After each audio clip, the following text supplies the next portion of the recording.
My name is Carl Clark. I'm the president of the electric car company in Salt Lake City, Utah. And the reason we're making this video is we've just completed something we've been working towards for years.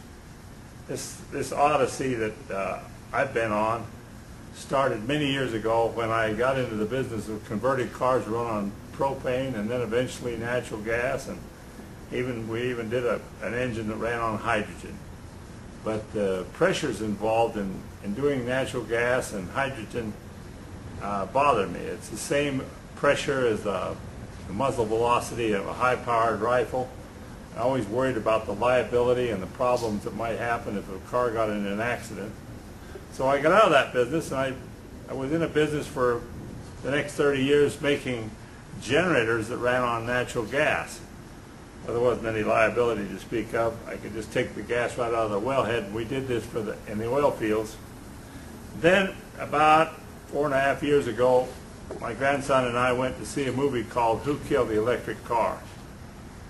That movie really bothered me. When I saw how General Motors had a perfectly wonderful electric vehicle and they took it off the road, the fact is they had about 2,000 of them. And those cars, some of them brand new, people wanted to buy them from them, and General Motors wouldn't sell it to them. They took them out in the middle of the desert by Tucson, Arizona, and shredded every last one.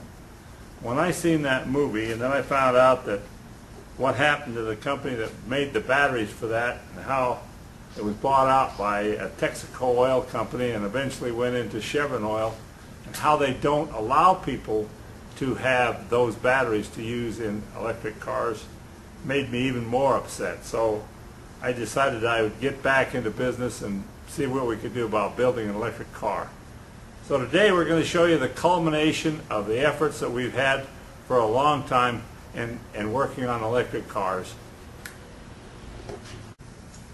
We were approached a while back by a company that wanted us to convert a Ford Ranger. We've done a lot of vehicles, and this company wanted a Ford Ranger, but they didn't want an especially nice Ford Ranger because they're planning on doing some other things to it besides making it into an electric car. So we went out and bought this older Ford Ranger, which is a good candidate for conversion, and we converted it, and I'd like to show you what we were able to do with it.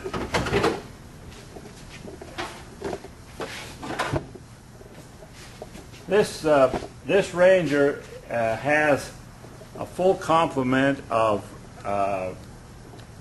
lithium iron phosphate batteries in it. Those batteries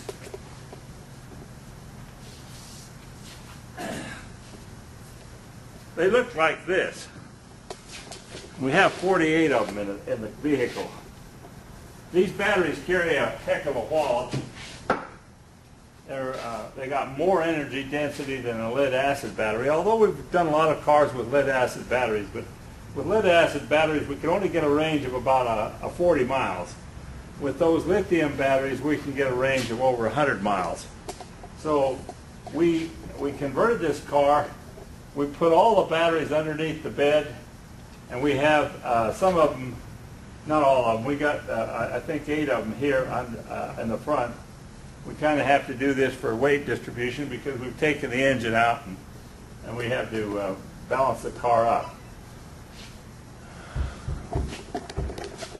We have a special socket on this, but these cars that we convert will run on ordinary house current, like 110 volt house current, but this particular customer, he wanted 220 volt, but we can get out of a dryer or a range.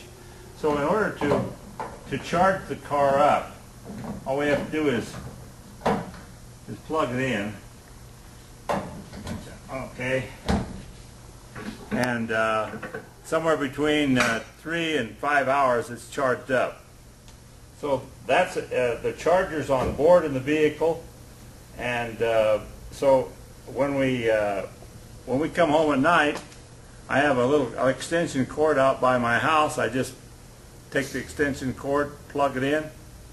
As I get out of the car, I reach down and pick up the extension cord and plug it in, and away we go. So it's a relatively simple matter to to charge these vehicles. Now I'd like to show you what we've got more under the hood here. The throttle on the car is hooked up to this thing which we call a pot box, and this thing it operates as you push down on the throttle. This comes back, and that sends a signal to what we have here is a controller, and this controller takes the battery power and it rations it out and goes into the motor. The motor is down there hooked underneath to the transmission, and that's what the way it operates. It's quite a bit more complicated than that, but we'll train people on how to do these conversions if they want to know. Anyway, that is a simplistic explanation of just exactly how this thing works. Everything in the car stays the same, except you hook this thing up to the throttle instead of the throttle linkage that it has on a gas engine. So we've taken the gas engine with something like over 160 moving parts out of it, and we put in a motor that's got a couple of bearings, and we put this little pot box which has got a bearing on it, and we pretty well eliminated almost all the moving parts of the vehicle.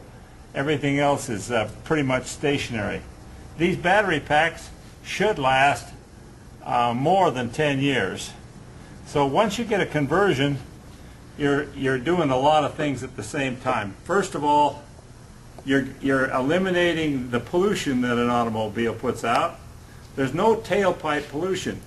And if you're like a lot of people, you've got a solar system, and you can even charge these batteries up with your solar system.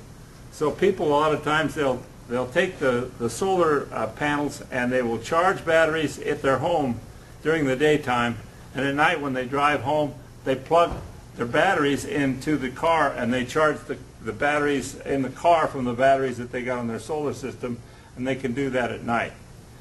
So this system here is a great demonstration vehicle to what we have. So I'm going to show you now what's inside the car. Well, we got here the battery charger. This battery charger is larger than normal. Our customer wanted one that would charge real fast, and so this one is one that we probably can charge those batteries in 2 to 3 hours because of this charger, but it's a little bit more expensive, but it's a great charger. And we have here what's called a central control module. These batteries all have to be balanced and stay the same so that they all charge and discharge equally.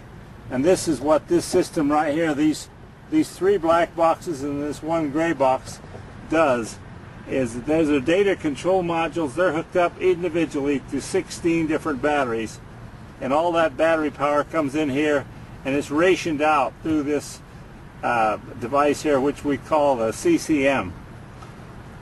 Okay, that information is fed into another thing. That's all I need to do there.